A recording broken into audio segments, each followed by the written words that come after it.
We love Pennsylvania.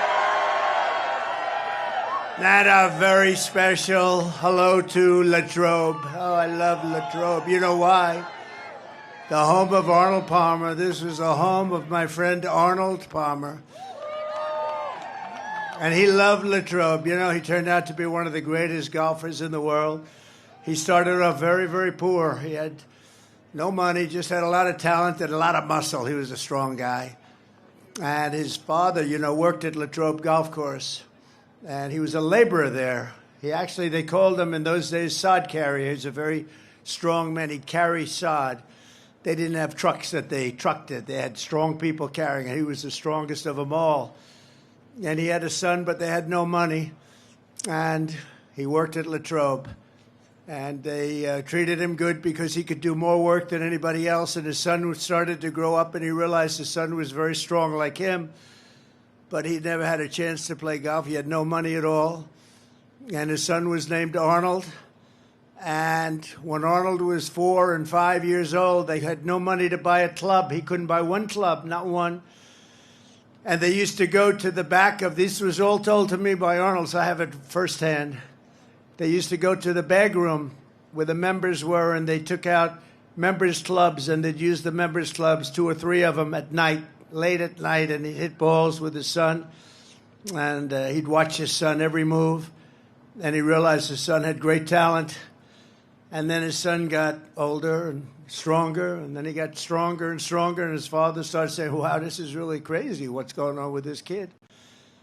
And finally, he was able to save up enough money to get him some clubs, but they weren't strong enough. Arnold was breaking them. He'd swing a regular club, and it'd break the hell out of it because he was so powerful. And they went back to the members' bags because they couldn't afford another set, and it used very stiff-shafted clubs, very strong for those of you that aren't golfers. That's for, like, good golfers with power, very stiff-shafted. And he'd get better and better, and then he went to high school, and he won all sorts of championships, one after another. He'd beat the rich kids. He'd kill them. He'd beat them so badly. He loved beating them, even though he was a nice guy, but he was tough. He was a tough cookie, Arnold. I got to know him really well. And he'd beat him over and over again, and then he got a set of clubs, and he got even better, and he won every championship. And he got into Wake Forest. You know that, right? Wake Forest. And he was immediately, as a freshman, the captain of the team. And there was a man named Mark McCormick, and Mark McCormick founded IMG. That's a very big, one of the biggest entertainment companies in the world today. And he wanted to be a professional golfer. He didn't go to Wake Forest. He went to another college, another school. And I won't say which because, honestly, I didn't want to look it up. It wasn't worth it. But a good golf college. And he wanted to be a pro. He's a very good golfer, very, very good. And he had the privilege of playing Arnold Palmer in a match between Wake Forest and his college. And the way he tells it, he was playing fantastically well. Mark McCormick, a very famous man, actually, founder of the biggest entertainment company. And he was playing very well, playing Arnold, and Arnold was just Arnold. He was just better than anybody else in college. And somebody shouted over to Mark McCormick, how are you playing? He said, I'm playing great. Can't play better. How are you doing? I'm 6 down. And he realized at the end of that match that he would never be a pro because he could never beat a guy like this. It wasn't close. He said he was longer, straighter, chipped better, putted better, and thought better. Other than that, they were very close. But he gave it up. He said, I'm not going to be a golfer. But he went to Arnold. He said, Arnold, you're going to be turning pro, and you're going to make a lot of money. And my second choice was to start representing people that are talented. And I'd like you to be my first client. And they made a deal where Arnold owned a big piece of the company. And Arnold started winning immediately. Made a lot of money for him. And Mark McCormick became the agent. And then because of Arnold's success, IMG, which you know, most of you know, it's very, very big now. Hollywood stars, everything. IMG became well-known, and he started signing a lot of other players and a lot of other people. And then he started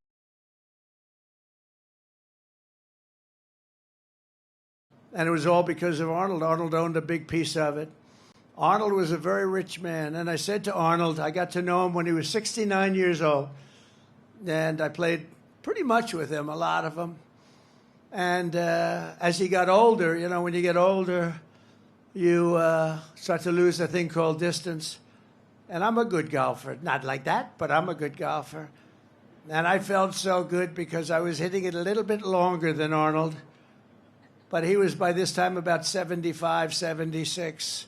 And I'd hit it 4 or 5 yards past him. I said, Arnold, let me ask you, 30 years ago, 40 years ago, was I longer than you? He said, Donald, I wasn't president or close at that time. That was long before I decided to have this fund. So,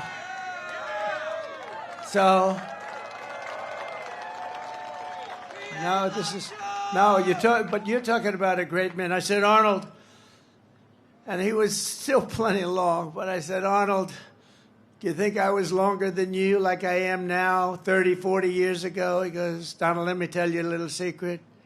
You weren't even close. He said, you see that tree out there? He pointed to a tree that's about 70 yards in front of us. He said, that's where I would drive it.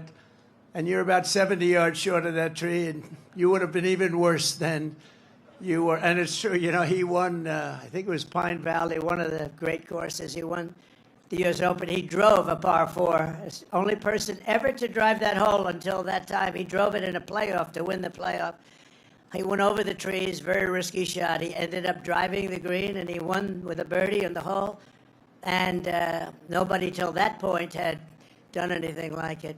But I said to Arnold, he became very rich because of the investments and the IMG and all of the different things.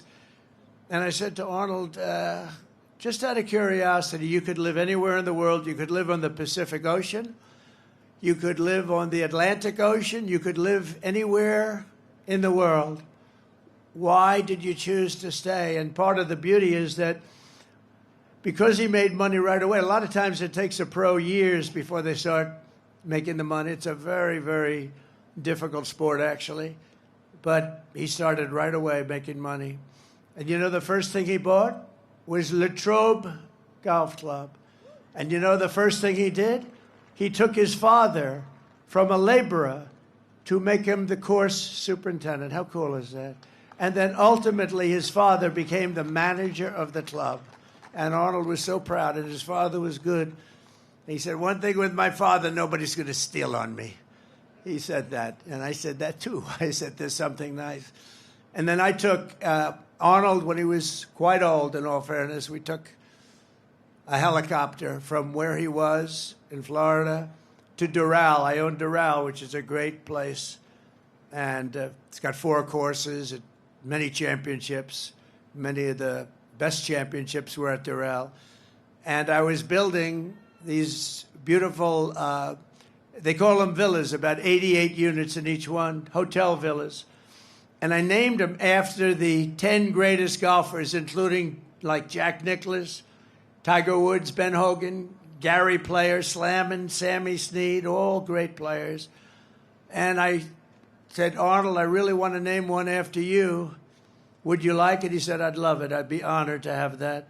And we flew down for the opening ceremony to cut a ribbon for the Arnold Palmer Villa. And it's, to this day, people just love it. And I'll never forget the day. He was having a little hard time. He was a little older. He hit the 80s. But he was still, when he got up there, he had that magic like nobody had. And, you know, there were a few golfers that you could say maybe slightly better. A few, not many. But there was nobody that had his magic. He was a thriller. He was unbelievable. He knew how to win, and he knew how to just do whatever it was that electrified a crowd. If I had him here right now with me, this crowd,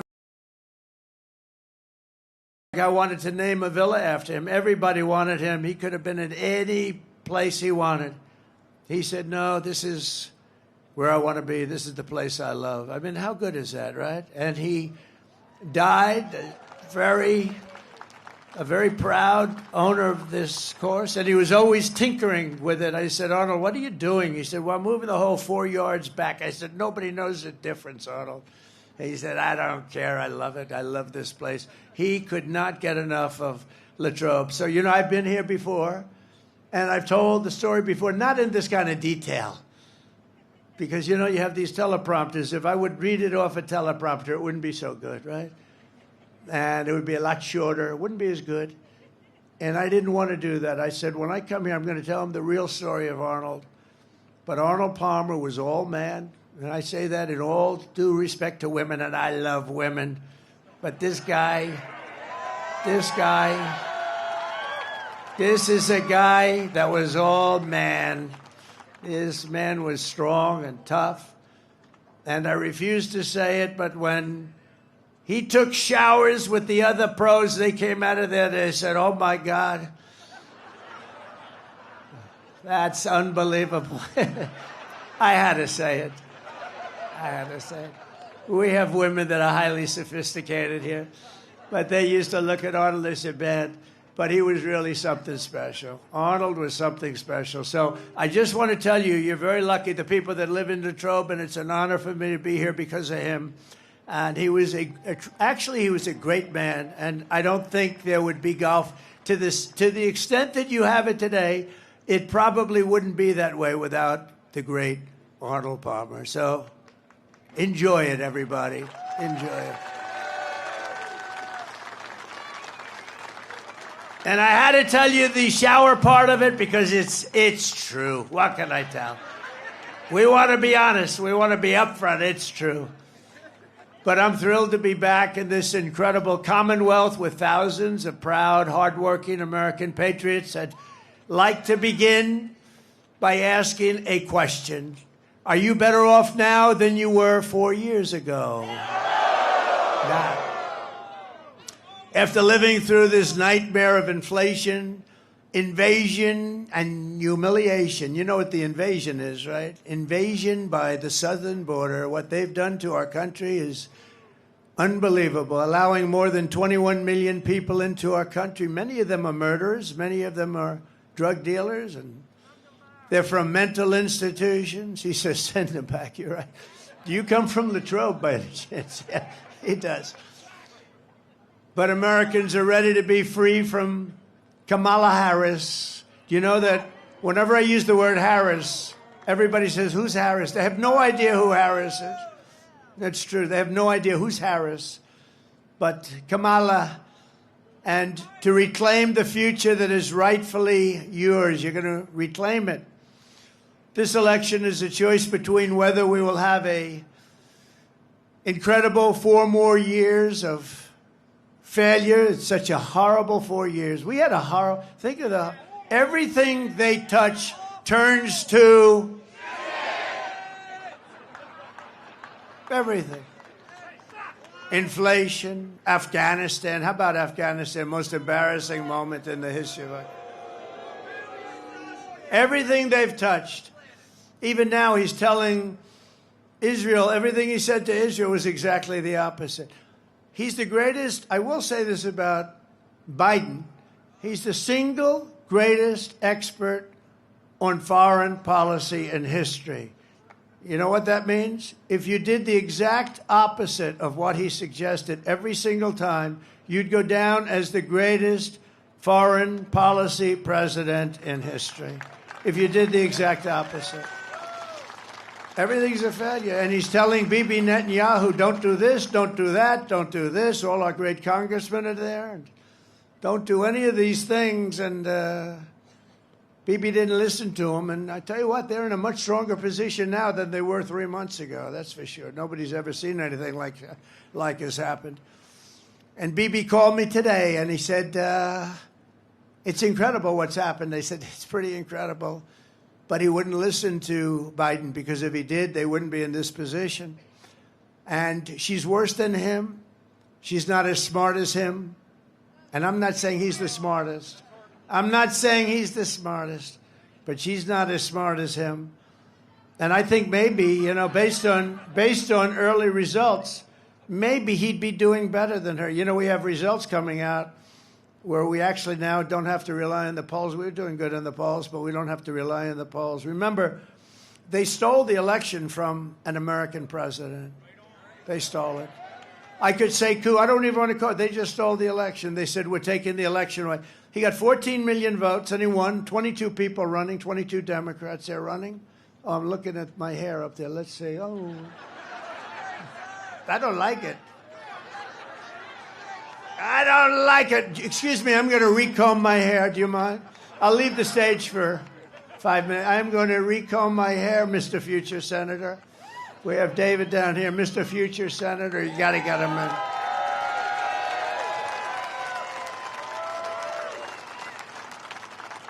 You're doing good, too. Well, let's keep it the way it is. Let's just keep going, right? We'll trudge through it.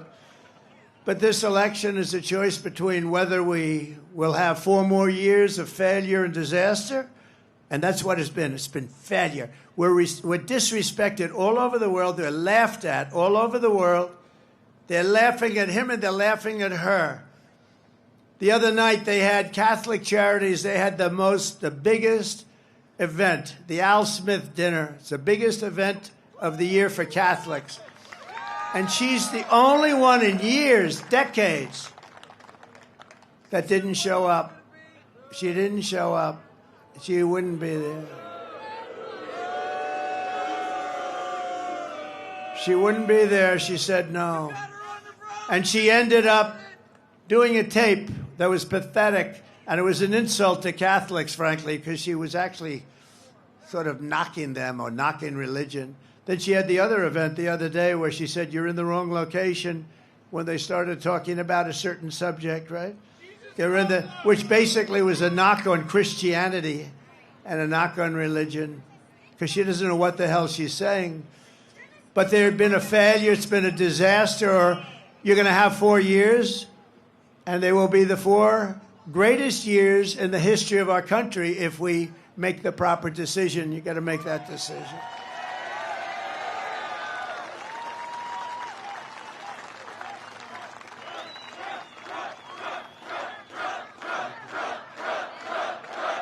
Thank you. Thank you. Thank you very much. But you know, by the way, if you're Catholic, you can't vote after that. And you can't vote for another reason. That administration has been persecuting Catholics. It's been persecuting Catholics. I don't know why. Persecuting a lot of people. Persecuting politicians. I raised my hand, but we're kicking their ass. They are bad. They are bad. They are bad. Guys going to jail. They've never done this. This has never happened. It happens in third world countries and banana republics. They go after, it's called weaponization. They weaponize their justice departments. I call it the Department of Injustice. Ours is the Department of Injustice. But we're doing well. We won the big case in Florida. You saw that? That was the big one. That was the big one. That was the big one. They're going to get him on that one. Oh, they're going to get him.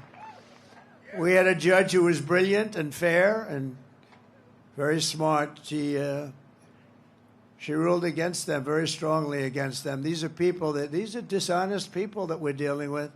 But we won that, and we have other ones. We have them on the ropes. Remember, they were going to have me in all sorts of trouble. I'm going to be in trouble.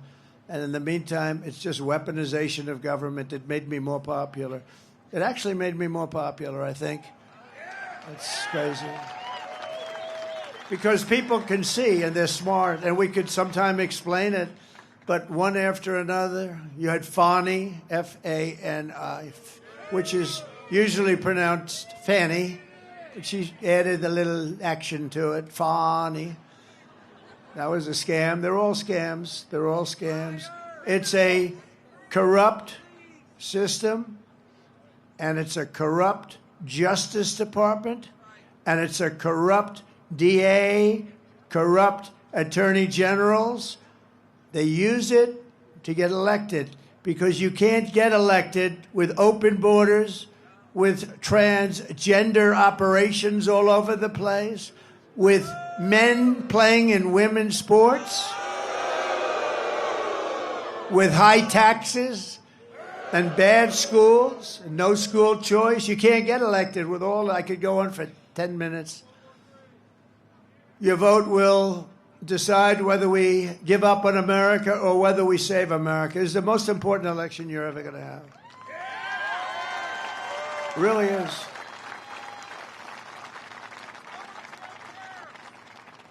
By the way, how nice is this place? Isn't it beautiful? Look, people, as far as you can see, they give you a little extra security nowadays. Do you notice? Hey, I got more machine guns than I've ever seen in my life. Look at these guys. Hey, hey, hey. I got more machine guns.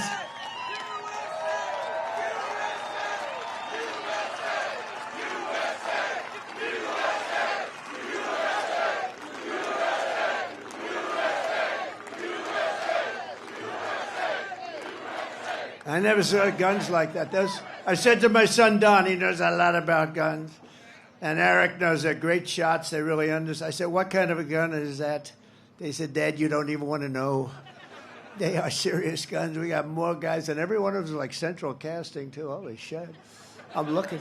They look like Arnold Palmer. They look like Arnold. Can't look better than Arnold. But with your support, we'll bring back our nation's strength, dominance, prosperity, and pride. We're going to do it. This will be America's new golden age. 100 years from now, the presidential election of 2024 will be looked upon as America's greatest victory. I hope that's true. Because we've been through so much together, and the finish line is finally in sight. After 4 horrendous years, Kamala Harris can't say one thing that she'd do differently, right? You heard that. If you vote for me, I will end inflation. I will bring jobs back to our country. We'll flood our shores with companies and jobs. We'll seal our borders immediately. And we'll let people in. You know, we had the safest border in the history of our country. Hold it. Put up my favorite sign of all time. Put up my favorite graph. I have to use it. My favorite graph. So the red arrow on the bottom, that's the lowest number of illegal immigrants to come into this country. And by the way, we want people to come into the country, but they have to come in legally, just so we understand, right? She's going, yeah. We want them. We need them. We're going to need them because we're going to have so many companies come in just through adjustments in tariffs and taxes. They're going to come pouring into our country. And they're going to stay here because we're going to protect them with tariffs. The word tariff is the most beautiful word in the dictionary. More beautiful than love. More beautiful than respect. No, less beautiful than religion, though, right? I don't want to get into that argument. But the word tariff is the most beautiful word in the dictionary. Remember that. It's going to make our country rich. And our politicians were too stupid for so many years, or something else was going on. He goes crooked. That could be, because it's so simple to understand. But look at that. So that was the day I left office, that lower red arrow. That's the lowest point. And look what happened to our country after that. Look at that. And that was done by Border Patrol, which we love. Oh, by the way, Border Patrol gave us their total and complete endorsement.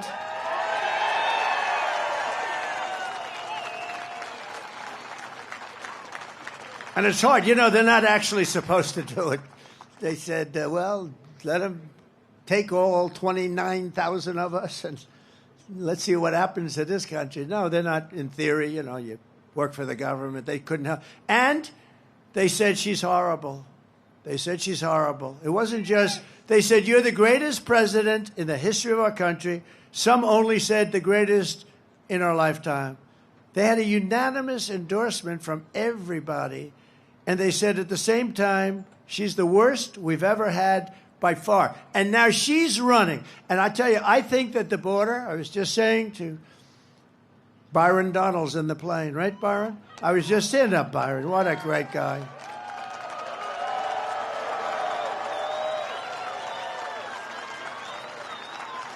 Look at that black hat. So, you know what? You know who the founder of that hat is? Elon Musk. He wore it. He's like the founder. And I said, you know, we sell that. I think we sell about 2 a year. Now it's the hottest hat we have. And, you know, Elon came up. Elon Musk gave us his total endorsement. How good is that, right? I mean, he's the one that landed that rocket. That rocket came in. I said, that sucker's not going to make it. I was actually on the phone talking to somebody. It was crazy. And I'm talking to this person. And I'm saying, wait a minute, something's happening. I got to just hold it. I put the phone, and it was a very important person. I'm looking at something on the screen. I'm seeing this 24-story tube come down, and it looked like it was getting, Congressman, it looked like it was getting a little bit close to the gantry or whatever the hell they call that nowadays. I said, oh, my God. And I put the phone down. Very important person, by the way. I won't tell you who. It'll be embarrassing. Because I never picked up the phone again. I was sitting there for... And because I was the president, and because I'm leading, which is probably more important to him, the guy didn't hang up. He was on the phone 45, 50 minutes waiting. I just saw, oh, the phone's off the hook. Hello? Hello? He went, but I saw this thing come down, this tube, this giant tube, and I put the phone, I said, just a second. I said, I don't believe it, because I had the sound off. I turned the sound up, and it came down, and I said, it's going to crash. Don't crash. Now, I thought it was, actually, at first, I thought it was like a movie or something. I never saw this before, and I've seen it a lot. And it came down, and it was going into and then all of a sudden, you see the fire pouring out of the left side. I pushed it over. It landed perfectly, and then it was grabbed by two giant claws, and they grabbed it like Willie Mays would catch a fly ball in center field, right? That's the way it was. He was pretty good, Willie. And it came down, and I called Elon. I said, Elon, is that you? He said, that was me. I said, can anyone else do that? No. Can the United States do it? No. Can Russia do it? China do it? No. Nobody can do that. He said, they're 10 years behind. This guy is great. And he said, if Donald Trump doesn't win, it could be the end of democracy in our country. It could be the end of our country. And you know where he is today? He's in another part of the Commonwealth. Never, ever make the mistake of calling it a state, by the way. It could be career-ending. I had a friend that did that, a politician. He used to be a politician, but it shouldn't be that big a deal because a lot of people make that mistake. That's one I could understand somebody making, but we call it the Commonwealth. But Elon endorsed me. He's in another part of the Commonwealth, and he's campaigning now. And he's got a gold. He's got a gold cap. But he called it, I said, he was wearing the black hat in Butler, Pennsylvania. We had 101,000 people, Butler, honoring Corey, the firefighter. Butler, Pennsylvania, we had 101,000 people. It was unbelievable. What a night that was. And we were honoring Corey and two gentlemen who were very badly hurt. We thought they weren't going to make it. The doctors up there, they have good doctors. These are good doctors. I don't know if they call them country doctors, but whoever they are, they were good because these were two men that were not the two great supporters who were not supposed to make it. And they made it. And they made it. They'll be okay.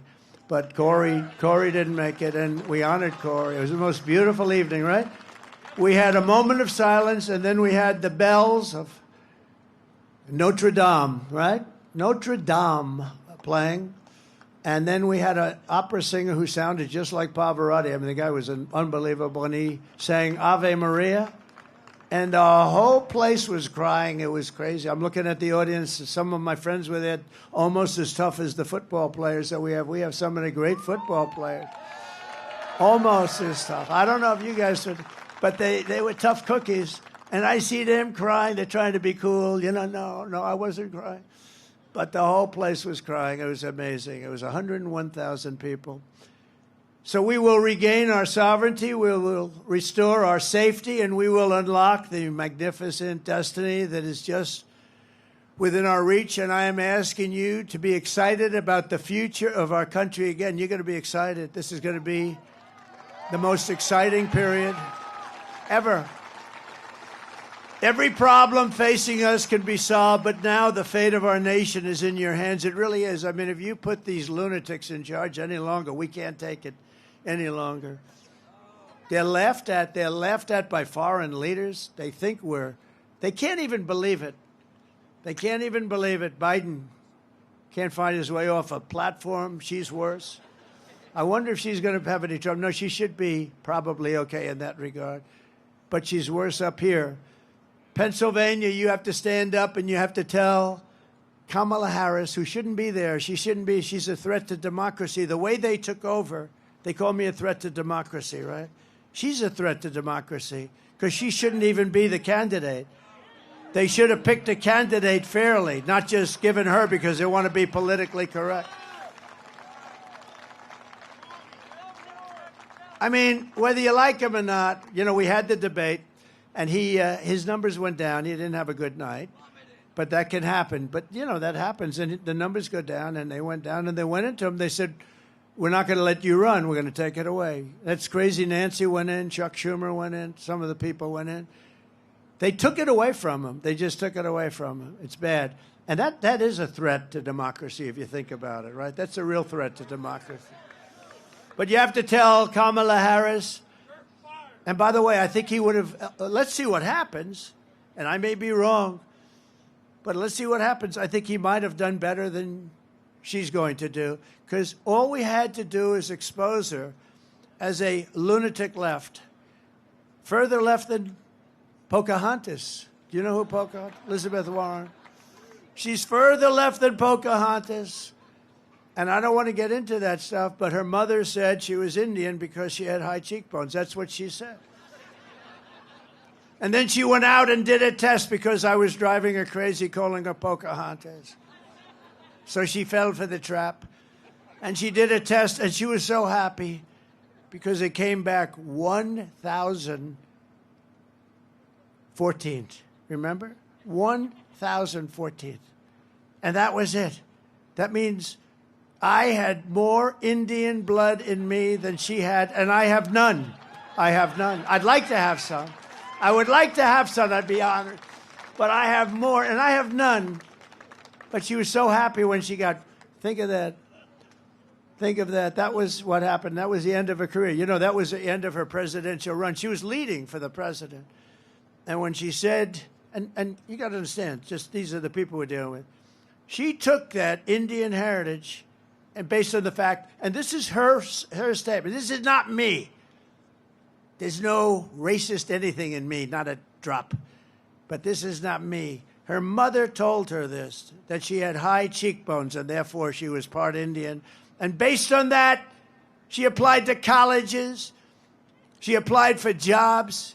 She applied for the U.S. Senate. And everyone's forgotten that crap right now, but I never forget it. But she went out.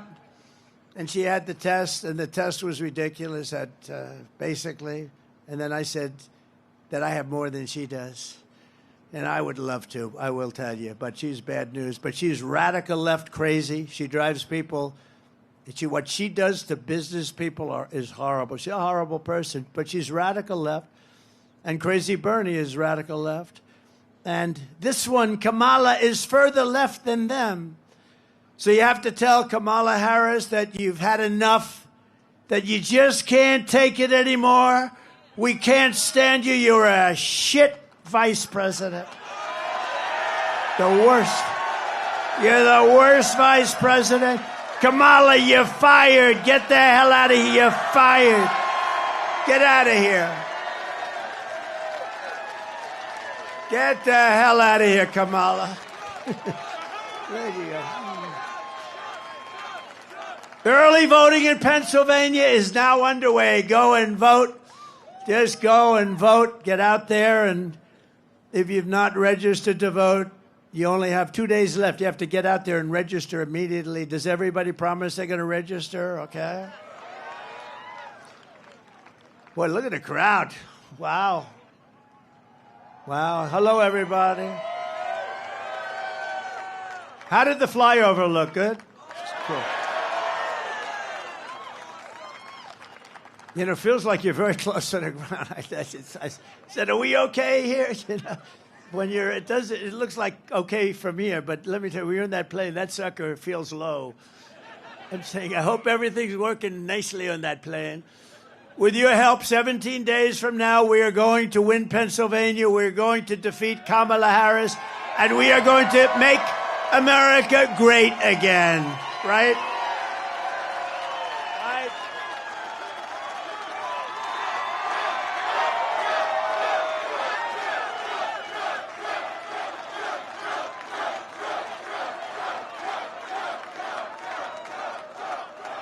And I'm in big trouble tonight. You know why? Franklin Graham wrote me. You heard this. Like 2 months ago, he said, President, we love your stories. We love your speaking. We love everything about you.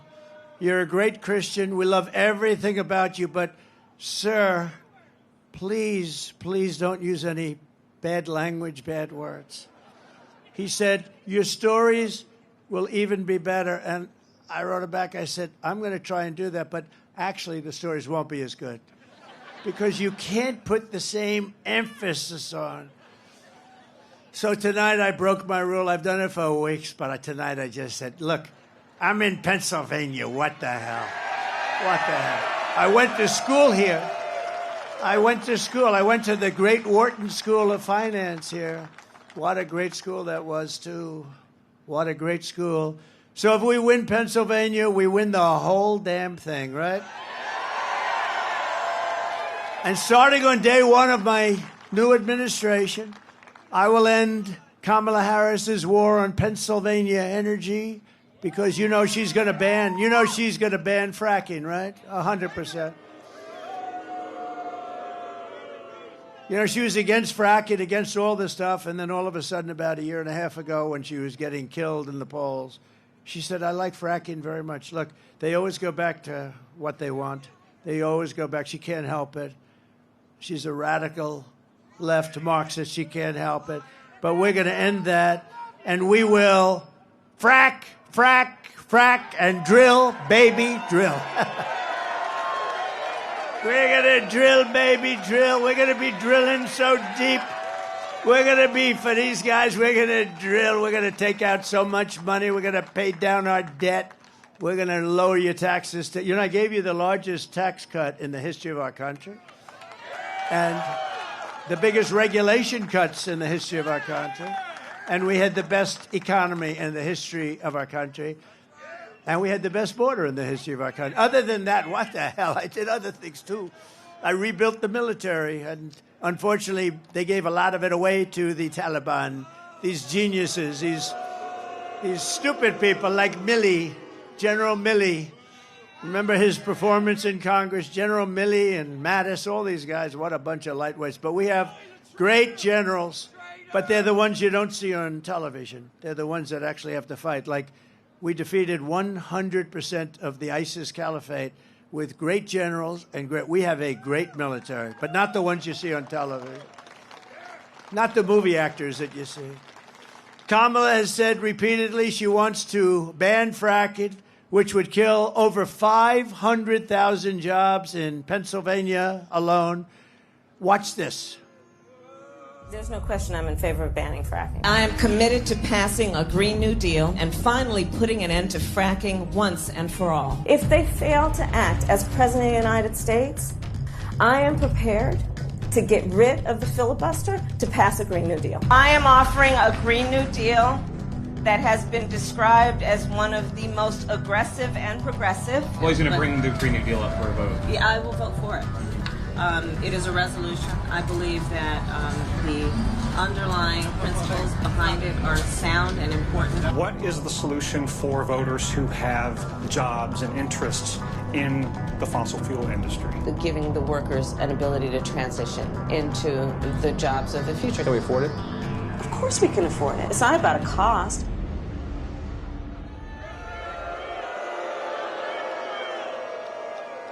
So when she does that, that's the end of Pennsylvania as we know it. It's the most important, not only from the standpoint of $500,000 jobs, it's 500,000 jobs, but in terms of income for the state, you would have to double and triple your taxes to make up. And she's going to do it. She's going to do it.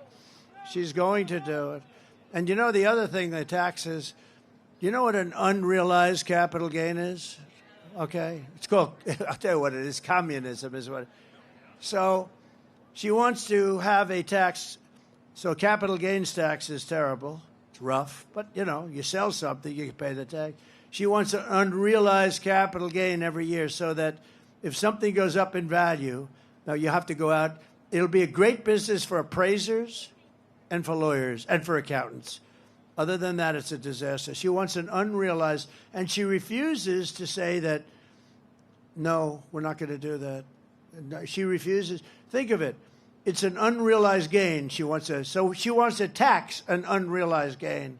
This woman is crazy.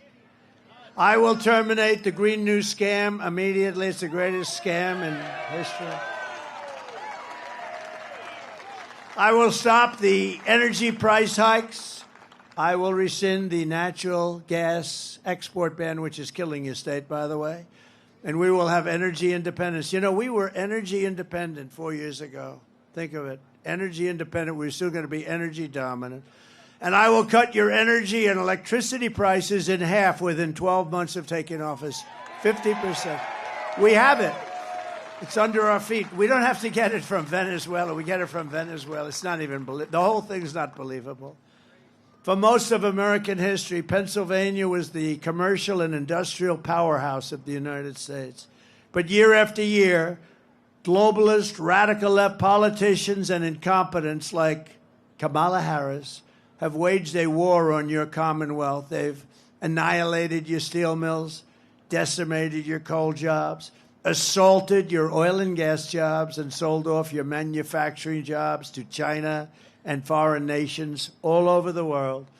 Under the Trump administration, we are going to take back what is ours. We will end the looting and pillaging of Pennsylvania and many other states all over our country.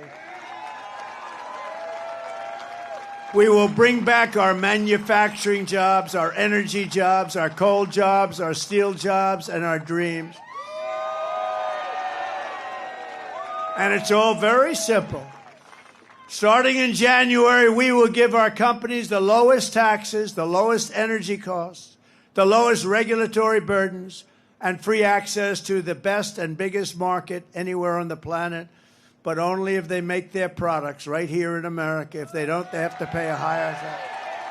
And only if they hire American workers for the job, and they will. They'll all be coming. They'll be pouring in. If these companies don't make their product here, then they will pay a tariff when they send their products into the United States for the privilege of competing with our workers and our cherished companies. We're going to protect our workers and our companies. It's all very simple. We don't do any of this now. I was going to do it, and then COVID came, and I said, we got to fight that one. We did a great job with that. I got great credit for the economy, for the military. We were in no wars. Think of it. I started no wars. Everybody thought I'd be like in a war. I'll be in a war in 2 days. No, it didn't work out. My personality stopped wars. Stopped wars.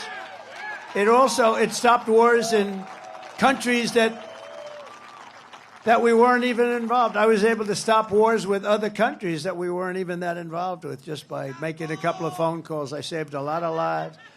We will call this policy the Build It in America plan, because when foreign leaders and CEOs call me up to complain about our tariffs, my answer will be very simple to them. Build it in America, build it in Pennsylvania. We're going to build a lot. We're going to have all those hulks that you have all over the place, the big empty hulks that we have all over our country. They're going to be loaded up with companies. They'll probably be, honestly, they'll be ripped down, and you'll see modern buildings built, modern manufacturing built. The centerpiece of this plan will be a 15% made-in-America corporate tax rate, cutting the tax from 21% to 15%, but again, only for those who make their product in the USA. And remember, I got it down to 21. Everyone said it would be impossible to get approved by Congress. I got it approved by Congress, but I got it down to 21. It was close to 40%. I got it down to 21%. Nobody thought that was possible.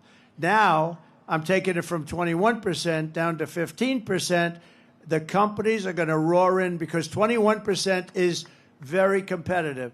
15% is really, it's amazing. I mean, companies are going to want to be here, but they have to be protected from other companies coming in from the outside and raiding the jobs, the products, and that's what we're doing with the tariffs.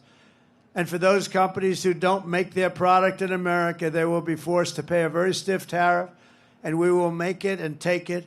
Hundreds of billions of dollars are going to come in through tariff dollars to benefit American citizens, and we're going to pay off debt and reduce your taxes still further. Again, I gave you the biggest tax cut in history. We'll be able to do it still further. And remember this, for decades, nobody paid, China never paid 1 penny, not 1 penny to us until I came along.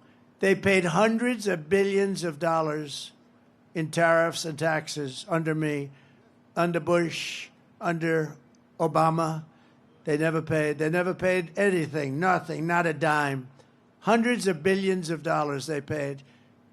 And that's just the beginning. We're a rich country, but we don't know how to be rich. We just don't know how to be, but we're going to be rich, and we're going to be richer than ever before. We're going to take care of ourselves. It's going to be America first. It's also going to be we'll help the world. We want to help the world. But it's time that we take care of ourselves. We owe $36 trillion. We're going to take care of ourselves first.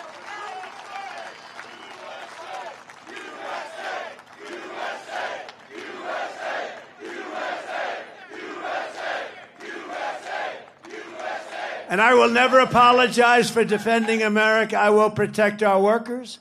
I will protect our jobs. I will protect our borders. I will protect our families. And I will protect the birthright of our children to live in the richest and most powerful nation on the face of the earth. And I will also protect our steel industry. If you guys remember, we were going to lose our steel. We had the worst policy on steel. China was coming in and others dumping steel onto our shores, and we would have had no steel industry left. And I put a big tariff on all steel coming in. It was not good steel either. It was what we call dirty steel. It's bad steel, bad structurally, very dangerous actually. But they were dumping steel into our country, destroying our steel mills. And I put a big tariff, and it all stopped when I did that. It all stopped, and we took in hundreds of billions of dollars, and it all stopped. And, you know, we slashed foreign steel all these exports that were pouring in, they stopped to the level of about 25%. Nobody could believe it, and I hadn't even started yet. We were just getting ready. We were going to make this country richer than it had ever been before. You know, in the 1890s and 1880s, our country was actually the richest it ever was. They had to form committees to determine how are we going to spend this vast wealth. We had so much wealth, relatively speaking, so much wealth, more than anybody by far. And they formed up blue ribbon committees. How are we going to spend the money? We don't know how to spend it. Wouldn't that be a nice problem to have? And it was all a tariff country. We were a tariff country. And McKinley was president. William McKinley was actually a great president, was assassinated, by the way. He was assassinated. You know, being president is a very dangerous profession. If you're an auto racer, you know how many people die? About 1/10%. If you're a bull rider, that's dangerous. That's more dangerous than playing in the NFL, right, fellas? What do you think? I think it's a little more, I don't know, it's pretty dangerous. We got a couple of big deals over here and there. But I think that bull riding stuff, that looks bad. 1/10%, about the same as the auto racing. If you're president, take a look. It's about 5%, 6%. That's a lot better. But it's only good if you want to do one thing. You want to make your country strong and wonderful and great, and that's what I'm doing. But it is a dangerous profession, and we can't let it be a dangerous profession. We have to have better everything. We have to have better respect from countries that look at us, because we have to let them know. I'm still waiting for Biden to say, if you do anything to this guy that I hate Trump, but if you do anything to him, we're going to blow your country to pieces, and then you wouldn't need all this glass up here. You wouldn't need all that lasts. And other presidents have said that. And even if it's your opponent, and even if it's somebody that helped them force you out of an election, which I didn't want to do, but you got to do that regardless, opponent or no opponent. You got to let a country know that you're going to play around, we're going to blow you to pieces, and then everything will stop. It'll be amazing. But today I'm honored to receive the endorsement of 3 union locals representing U.S. Steel, Mon Valley. And if they want, I'd like to call them up to the stage, including union leaders Brian Pavlak and Richard TK and Jason Zugais. Would you come on up here, fellas?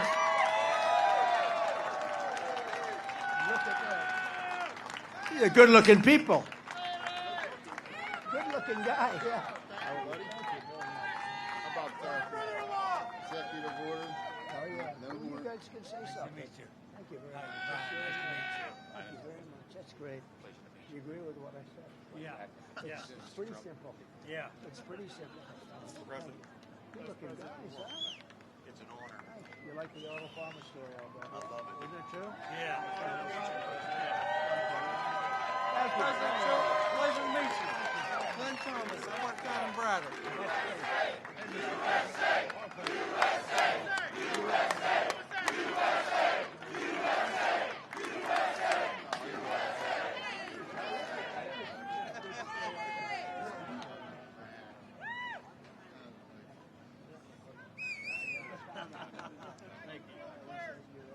Yes, you did. That's why we're here, buddy. Hey, we got back up. Would somebody like to say something? Yeah. Please, go ahead. Brian started our movement, President Trump. Good. It's an honor to be on stage with you. All the steel workers here, honor to be on stage with you. I was up to Butler Rally when they started to assassinate you. And I knew after that I had to do what I had to do. So the president that saved the steel industry with tariffs, you saved it with tariffs. Thank you. And you're my hero, and you're the greatest president ever. We love you. We love you. So, Steelworkers for Truck and the rank and file Mon Valley Works want to endorse you. We want to give you a hard hat.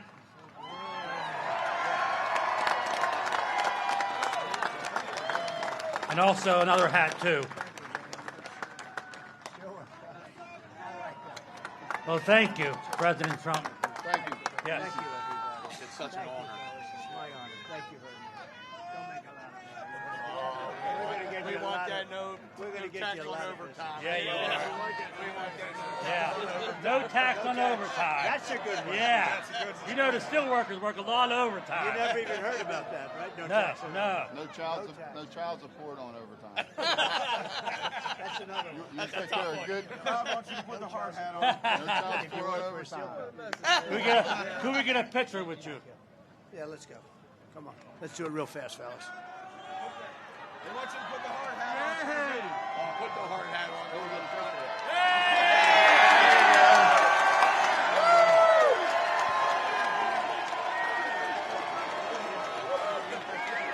Thank you.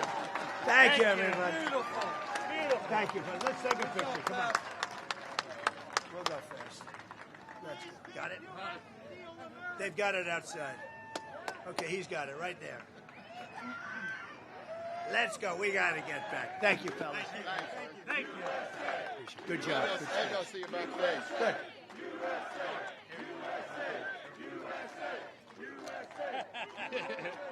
That's so awesome. Thank you. Thank you. Thank you, fellas. Thank you. Thank you very much.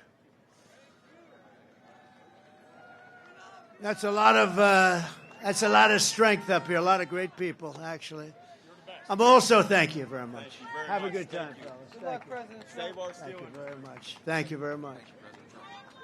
They said you did stay. We really did. We saved the steel industry in this country. Now we're going to make it really powerful again, along with autos. Great guys, great people. Those are great people. I'm also, and that have been beaten up for a lot of years unfairly because we had stupid politicians or corrupt politicians. I'm not sure which. I'm also honored to have the overwhelming endorsement of the rank-and-file membership of the Teamsters. That never happened before. Never happened before. Never happened before.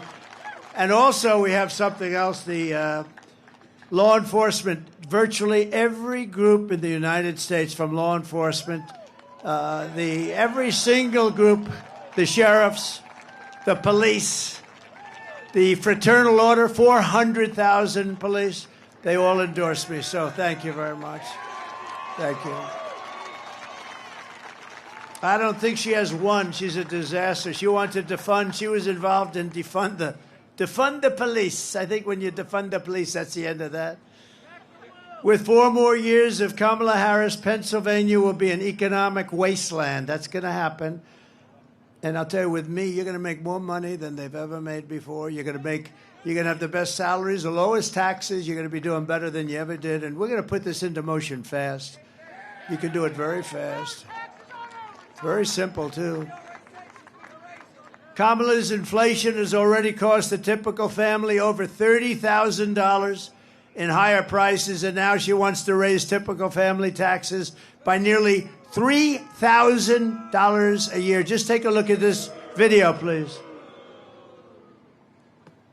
Kamala Harris is going to significantly raise taxes. Taxes are going to have to go up. Kamala's plan will raise families' taxes by nearly $2,600 a year. Under Kamala, prices have already soared. Now she'd make it worse with even higher taxes. Taxes are going to have to go up. President Trump will cut taxes again. No taxes on tips, overtime, or Social Security. I'm Donald J. Trump, and I approve this message. You know, they said to me up here, we like the overtime the best. I said, yeah, you probably.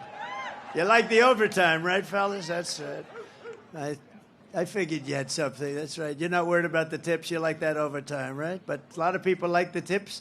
And if you're a senior, you know what you like. You want the Social Security, no tax on Social Security. Think of it. No tax.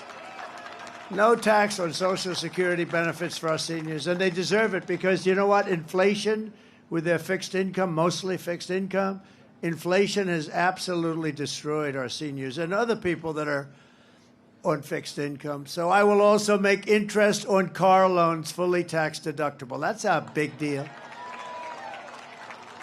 You know, they said one of the top guys on Wall Street called up and he said, you know, we have an incredible situation here. Where did you come up with that? It's like the paperclip. I said it the other day. Like 125 years ago, some guy took some steel and he bent it around a little bit. He came up with a paperclip. And other people looked at it. He made a lot of money, very rich man. And they said, why the hell didn't we think of it? You know, the one having to do with the deductibility of car loans. So simple. And the top guys on Wall Street, real geniuses, they called up, they said, how did you think of that? It's so simple. But, you know, to have the American dream, you want to have a car. And this will make, and I think this is going to be fantastic for Detroit and South Carolina and Tennessee and all of the areas that produce cars. One thing I have to say also, we have in Mexico, and I've been talking about it for the last year and a half, China is getting ready to build massive car plants, massive, which would wipe out Michigan, would hurt you, but would wipe out Michigan. Detroit would be gone. And they're the biggest plants in the world. I have a friend that does that. He builds plants. He doesn't do anything else. All he wants to do is build plants. And I called him up a year ago, a little more than that. I said, I want to see a plant. I want to go see a plant. You think Biden calls people up and says, I'd like to see a plant? I don't think so. He wants to just go. He wants to go to sleep. And she wants to do other things. We don't know what they are. We'll find out, unfortunately. No, but I said, I want to see a plant. He said, well, I can't really take you to the U.S. because we're not building the good ones. But the big ones are being built in Mexico. I said, what do you mean Mexico? They're being built by China. And they're the biggest in the world, actually. And one plant will be doing more than all of Michigan. So I said, this is not good. And then they think they're going to take the cars, build them, and sell them over to the United States or go around a little horn and sell them to the United States and destroy our automobile. And it would destroy. So I said, I've had it. and I started talking about tariffs. We're going to put massive tariffs on these companies that are coming in and destroying our jobs and our companies. And so I went very public with it for the last 4 months about tariffs. I love tariffs. I love tariffs, what they can do for your income and protection, and even third-party things you can do just by the threat of tariffs, because we're the pot of gold. We won't be the pot of gold long if we don't do something. So I was making a speech the other day in Detroit at the Economic Club, which is a great place, beautiful, and talking about cars. And I saw the man that is the great car factory builder who I know, John. I won't give his full name, but John. And I saw him, and I said, could I see you after the speech? I made the speech. I went to see him. I said, how are those plants coming, the big ones in China? They said, sir, they just canceled them because they think you're going to get elected, and they don't want to build them because they won't be able to pay tariffs. We just canceled them. I didn't even do anything. And I just saved Detroit. I just saved every car-making state. No, but think of it. I thought to myself, just the threat of tariffs, they canceled these multi-billion-dollar auto factories. Auto machines is what they really are. Now, will I get credit for that? I don't think so, but we know. But he just said, because of you, they think you're going to get elected. They think you're going to charge tariffs that are so much that it won't be possible for them to survive. And China just canceled those big, beautiful factories that would have destroyed our country in terms of automaking. And, I think it's great. And now people are starting to see it. They're saying that was a pretty good thing to do. I didn't even do anything. Just the mere threat of that beautiful word kept what we have. Don't forget, a lot of it's been taken over 50, 60 years. We were the greatest powerhouse. We will have that back soon. I think we can compete with it. We will have that back soon. We're going to have so many auto plants and so many steel plants built in this country now. So simple, too. It's so simple. And I've been talking about this for the last couple of months, and people are starting to understand it. They're starting to understand it. And China does it. They've been doing it for a long time. They say, we don't want your cars. If you want to build a car, you build it in our country. They did it with Harley Davidson in India. They charge a 200% tariff on a motorcycle. They said, if you want to do this, you have to build it. We don't want your motorcycles. We're going to charge you 200. Harley Davidson said, we don't sell any in India. Tariff's too high. I said, what are you going to do? They said, we've got to build a plant over there, sir. We're the only one that doesn't do it because we're ruled by corrupt and stupid politicians, but we're doing it now. As we build our economy, we will also restore our borders. For 4 straight years, Kamala has imported an army of illegal alien gang members and migrant criminals from prisons and jails. They come from insane asylums and mental institutions. And all around the world, they come from Venezuela to the Congo. They come from the Congo now. A lot of them are coming out of the jails of the Congo. And she's resettled them into our communities to prey upon our innocent American citizens. No, we're not going to do that. When I win on November 5th, the migrant invasion ends and the restoration of our country begins. We're not going to have it.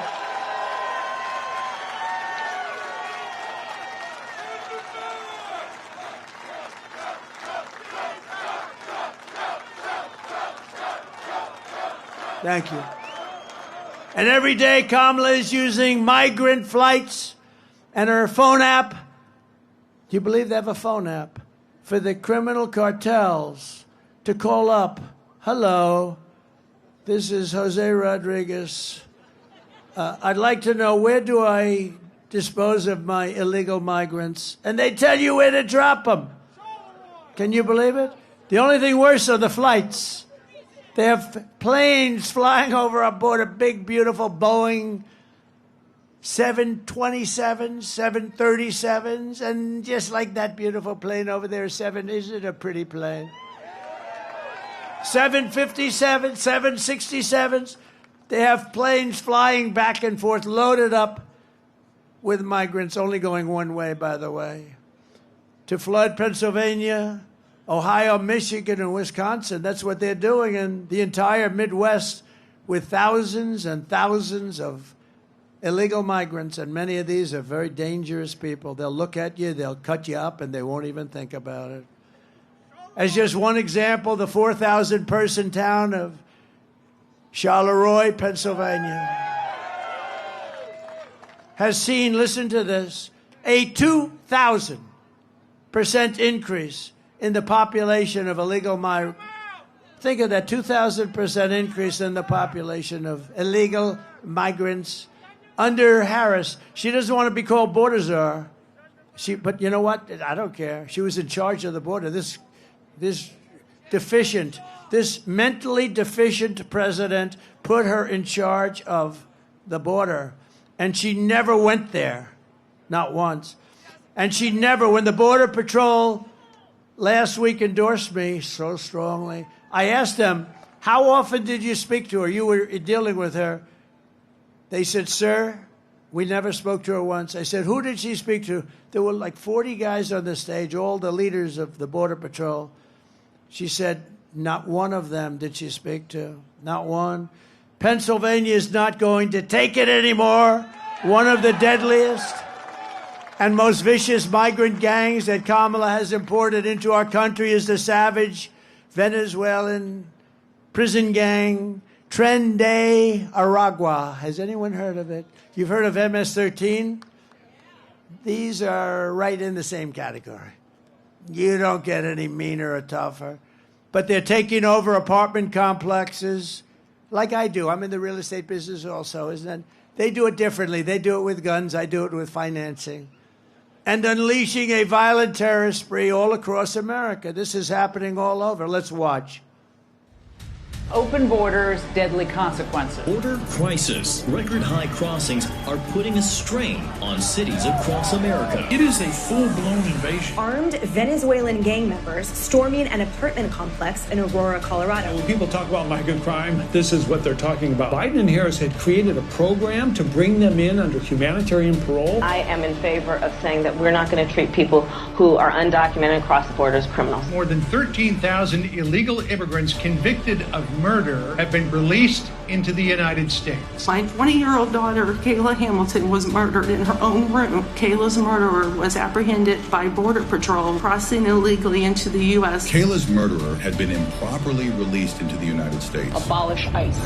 Yeah, we need to probably think about starting from scratch. An Afghan national is in custody today after being accused of plotting an election day terrorist attack. The suspect entered the U.S. on a special immigrant visa. More than a dozen people suspected of being Tren de Aragua gang members right here in San Antonio. The gang members had been terrorizing the apartment complex. New details in the murder of Laken Riley. The illegal immigrant suspect, who cops say committed the heinous murder, is a Venezuelan national. And was paroled and released into the country by the Biden administration. Two men investigators say are in the country illegally from Venezuela are charged with capital murder in the death of Jocelyn Nungaray. Court documents suggest a group of men arrested for beating and robbing a Dallas woman last month are members of a Venezuelan street gang. Manuel Hernandez was booked by Colleyville police just 2 days earlier and released the day before the robbery.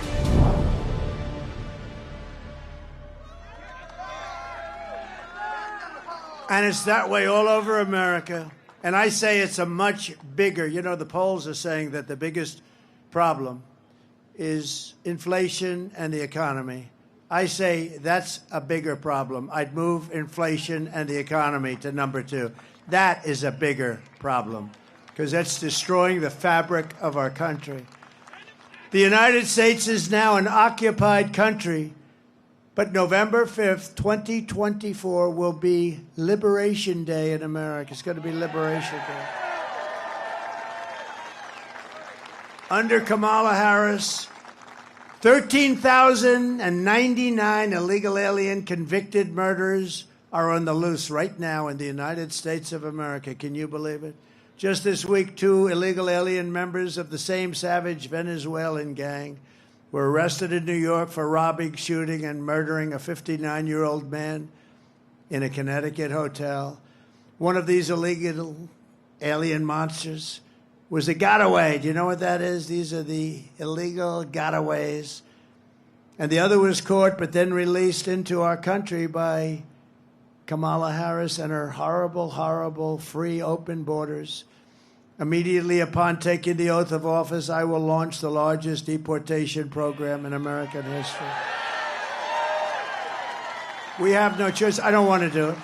The record right now is Dwight Eisenhower, a moderate president that couldn't stand, he just couldn't stand what was happening with the border. Many years ago, Dwight Eisenhower, General Eisenhower, he's a good president, but he was a moderate person, but he has every record. He just couldn't stand watching the borders be crossed by people that weren't citizens of our country. I will rescue every town across America that has been invaded and conquered, and we will put these vicious and bloodthirsty criminals in a jail or kick them out of our country immediately. They will get sent back to where they came from. We have no choice. And to expedite removals of Tren de Aragua and other savage gangs, I will invoke the Alien Enemies Act of 1798. Can you believe that? We couldn't have an act like that now because now everything's woke, you know?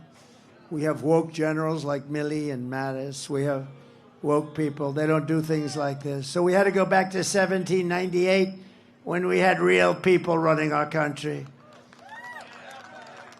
The Alien Enemies Act of 70 gives a tremendous power to the president to do what's right, to target and dismantle every migrant criminal network operating on American soil. And if they come back into our country, it's an automatic 10 years in jail with no possibility of parole. So when they come back, if they come back, when they hear that, they won't come back. And if that's not good enough, we'll make it 20. And I'm also calling for the death penalty for any migrant that kills an American citizen or a law enforcement officer.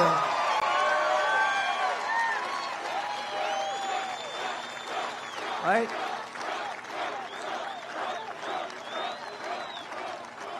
Kamala's invasion is also bankrupting Medicare and Social Security. She wants to give millions of illegals the benefits you worked for your entire lives. And by the way, by talking about education, Social Security, all of the different benefits, that's why people are pouring up into our country.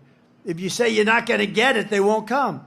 They're coming because we say, come on up, like that idiot governor from California, Gavin Newsom. Gavin Newsom. Did you see the other day he signed a bill that you are not even allowed to ask a person whether or not they have voter ID? If you ask them, it's a criminal penalty. If you say, sir, I'd like to see your voter ID, they want to put you in jail for saying that. We're not going to stand. I'm going to get that thing overturned so fast. He just signed the bill. Because we want, ultimately, one-day voting. We want paper ballots. We want voter ID, and we want proof of citizenship. And we're finished. And we'll have quick, fair elections that will cost 8% of the cost of these very beautiful, fancy machines that go up to Mars and around and down and all over the place. You ever see this? Where the machines, we spend all this money on machines, and then they announce, we expect to have the results like 7 days after the election. If you had paper ballots, you get them at 10 o'clock. France went to paper because what we did didn't work. The mail-in ballots didn't work. France had them, and you know what? Didn't work. There was a lot of theft, a lot of things going on. They went to paper ballots, same-day voting, 38 million votes. Everything was done by 10 o'clock in the evening. No people complaining, nothing. I will protect for a fraction, by the way, for a fraction of the cost. I will protect our seniors and ensure that federal benefits are for Americans only. I just want them to be only for Americans. Kamala is telling you, if you vote for her, it's 4 more years of the same. Take a look. Would you have done something differently than President Biden during the past 4 years? There is not a thing that comes to mind. I stood there on the tarmac watching you check your watch. The chaotic and deadly U.S. evacuation from Afghanistan stunned Americans and the world and cost the lives of 13 U.S. soldiers. Would you have done something differently? There is not a thing that comes to mind. More than 13,000 illegal immigrants convicted of murder have been caught at the border and then released into the United States. An Afghan national is in custody today after being accused of plotting an election day terrorist attack. The suspect entered the U.S. on a special immigrant visa. Gut-wrenching new details in the murder of Georgia nursing student Laken Riley. The illegal immigrant suspect, who cops say committed the heinous murder, is a Venezuelan national who crossed the unsecured southern border back in 2022. Two men investigators say are in the country illegally from Venezuela are charged with capital murder in the death of Jocelyn Nungaray. A fifth illegal immigrant accused of attacking two New York City police officers over the weekend showed no remorse or regret. Would you have done something differently? There is not a thing that comes to mind. Only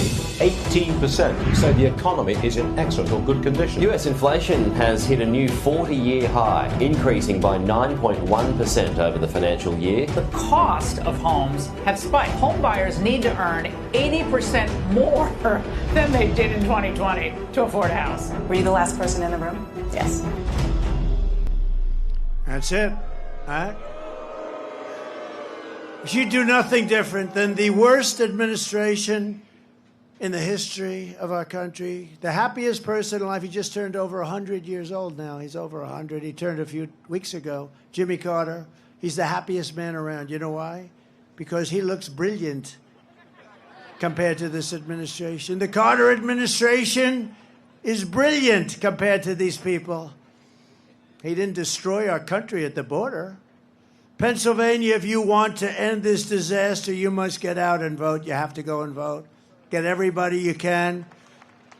And ladies and gentlemen, we can start really well. There's a man, I'm going to call him up real quickly. His name is David McCormick. He is a great man. Been successful at everything. He's smart. He's tough. Everything he did turned out to be great, and I think this is going to be just a start. Vote for him for the Senate. Your particular senator right now is a total stiff. Thank you. Who says he's my best friend? He just announced he's for me with tariffs. I don't know the gentleman. This is the guy that's going to do it. David McCormick. Thank you, sir. Thank you, Mr. President. Well, Mr. President, it all comes down to Pennsylvania. It all comes down to the Keystone State. We've got to put you back in the White House so we can have strength and common sense policies and fight back on this crazy liberal agenda, the weakness of Kamala Harris that is taking us over the cliff. So we're with you, Mr. President, 100%. We're going to fight for you, but we also got to get a majority in the Senate so we can put those common sense policies in place, and that's why we got to retire Bob Casey, 30-year career politician. He's weak, and he's voted 100% with the crazy liberal agenda of Biden-Harris. We got to send Bob Casey home. And, Mr. President, first time today, I just heard this an hour or two ago, good news, first public poll that says McCormick's in the lead over Casey. We're going to win this, but we need to fight for the next 17 days, no sleep, take our country back. Thank you, Mr. President.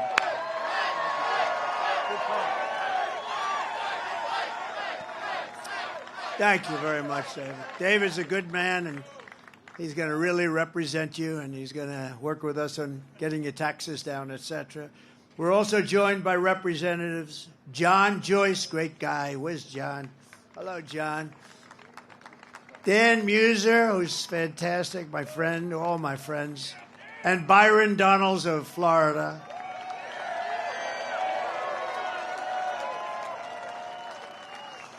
And also, I tell you, if you're a football fan, these guys are good. I guess they're going to the game a little bit later or something. Are you going to the game? Are you going, or are you going to watch it on television?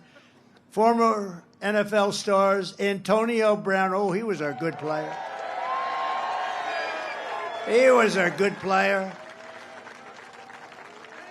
And Le'Veon Bell, really good players. And Mike Wallace. Come on up, fellas. Come on up.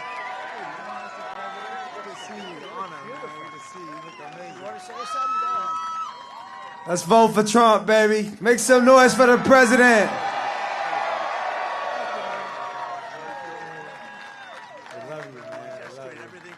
Everything's good. How you been? These guys could play.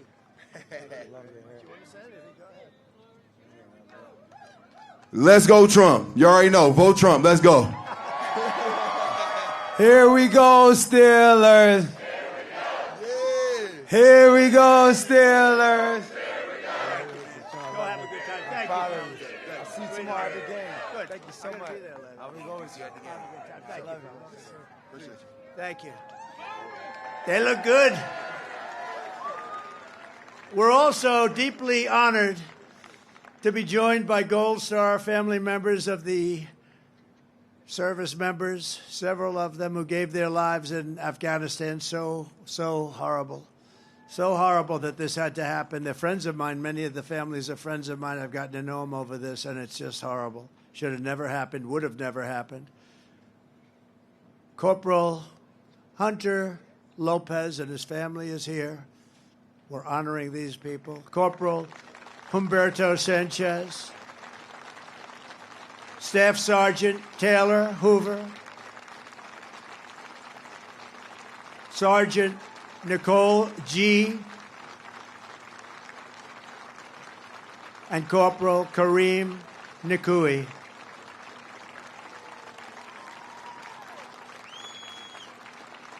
Thank you very much. Great people. I got to know them very well. Should have never, ever happened. 13 people, many so badly injured. We have to talk about them. I talk about them all the time with the legs and the arms and just obliteration. So I want to thank you all very much.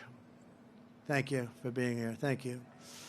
I also want to thank Elon Musk because when I called him on North Carolina and Georgia, as you know, they had almost no, especially in North Carolina, they had no communication. The lines were all down a few weeks ago with the hurricane, Helene. And I called Elon. They said, "Do you know Elon Musk?" I said, "I happen to know him. What do you want?" "We need Starlink." I said, "What is Starlink? Tell me, please. Give me a lesson. Tell me." And they told me it's basically great communication and up to a satellite and back. And they said, "We just have to have it. We can't get it because it's very hard to get." And I called Elon, and he had it there in literally in moments. It was amazing how fast he got it there for them. So I want to thank Elon for doing that. That was great. People of North Carolina. So we're working very hard for Pennsylvania, but in breaking news, it was just announced that the highly respected Florida judge who is overseeing our case against the Pulitzer Prize Board for awarding their once highly respected prizes to the failing New York Times and the Washington Post. These are really fake news papers. You call them fake news papers, but they're fake news Russia stories.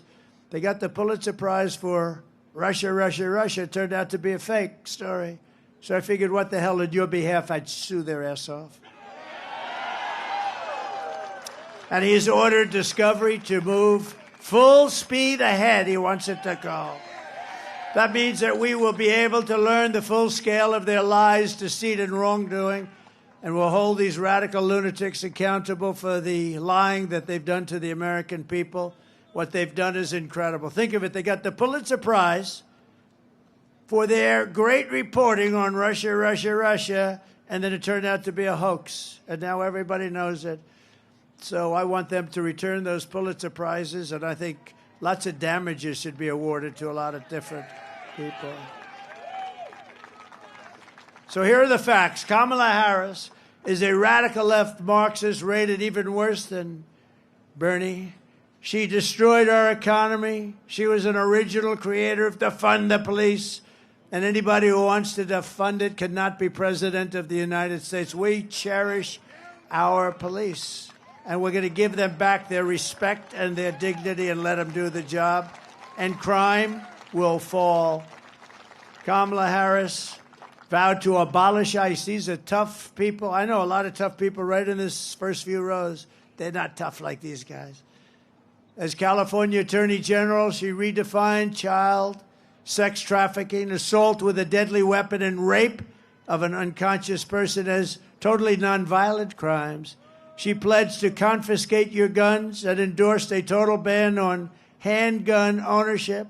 She even called for free sex changes for illegal aliens and detention at taxpayers' expense. She lied about working at McDonald's, a simple thing. You know, I think very soon, maybe tomorrow or something, I'm going to McDonald's to work the French fry.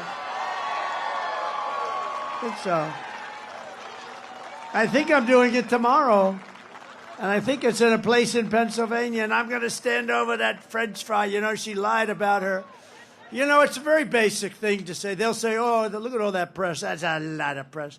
But they're going to say, oh, it's so basic. It is basic. But the basic is easier to understand. She said, as part of her resume, for years, I worked at McDonald's, you know.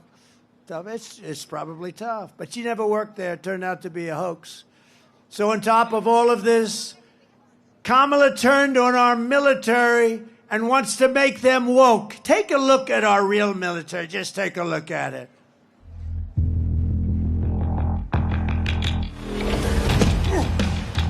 You little scumbag! I got your name! I got your ass! You will not laugh! You will not cry! You will learn by the number! Happy Pride. Happy Pride Month, and actually, let's declare it a summer of pride. So you're a killer? Sir, yes, sir! Let me see your war face! Sir, you got a war face? Ah! That's a war face! Now let me see your war face! Ah! Bullshit! You didn't convince me! Let me see your real war face! Ah! I hear it and I know I know you wanna take. You will be a weapon. You will be a minister of death, praying for war. But until that day, you are puke. You are the lowest form of life on earth. You are not even human fucking beings. You are nothing but unorganized, grabastic pieces of amphibian shit. How to abracadabra, these bitches know I got answers the way I... It looks to me like the best part of you ran down the crack of your mama's ass and ended up as a brown stain on the mattress.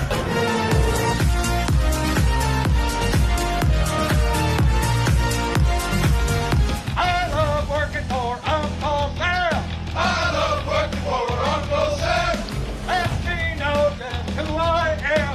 Lets me know just who I am. 1, 2, 3, 4, United States Marine Corps. 1, 2, 3, 4, United States Marine Corps. That wasn't exactly woke. So in conclusion, and thank you for being here, everybody. This is beautiful. We'll get you out real fast. We're going to get you go watch that game tonight, right? We really do appreciate this kind of crowd and love. The love that we've had is incredible. But with your vote this November, we are going to fire Kamala Harris. We are going to save America. We're going to rebuild our nation for citizens of every race, religion, color, and creed. With your support, we will teach our children to love our country, honor our history, and to always respect our great American flag. We will cut your taxes, demolish inflation, slash your prices, raise your wages, and turn the United States into the manufacturing superpower of the world.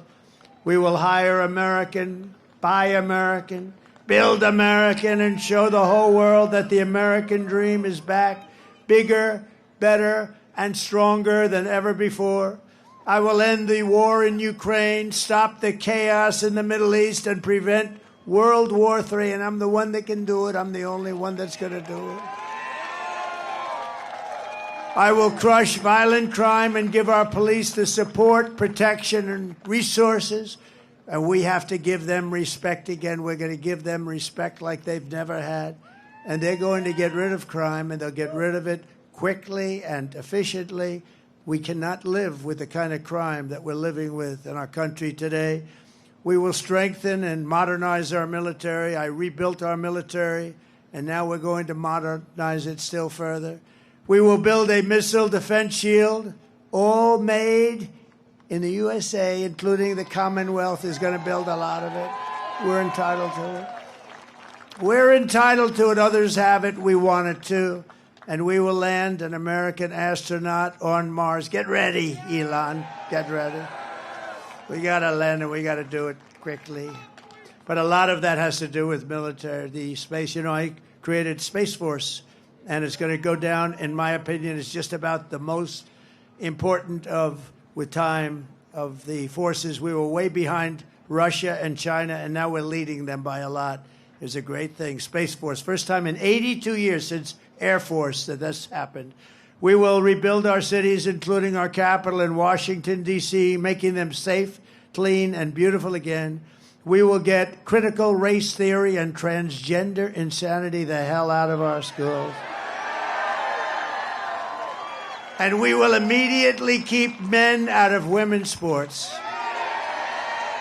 I will defend religious liberty. I will restore free speech. And I will defend the right to keep and bear arms, our Second Amendment. And we will end sanctuary cities and stop illegal immigration once and for all. We want people to come into our country, but they have to come in legally. After years of building up foreign countries, defending foreign borders, and protecting foreign lands, we will finally be going to build our country, defend our borders, and protect our American cities, suburbs, and towns. We will protect them like they have never been protected before. We will not be invaded. We will not be occupied.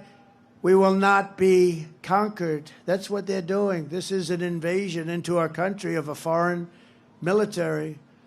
We will be free and proud as a nation again. Everyone will prosper.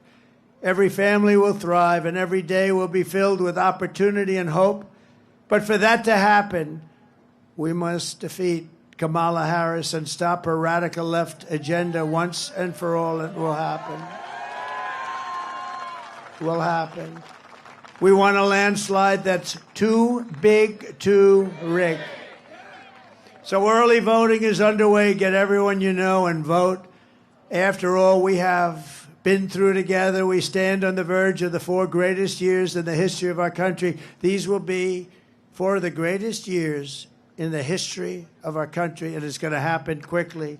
With your help from now until Election Day, we will redeem America's promise, and we will take back the nation that we love. We are one people, one family, and one glorious nation under God. We will never give in. We will never back down, ever, ever, ever. And we will never, ever surrender. Together we will fight, fight, fight. We will vote, vote, vote.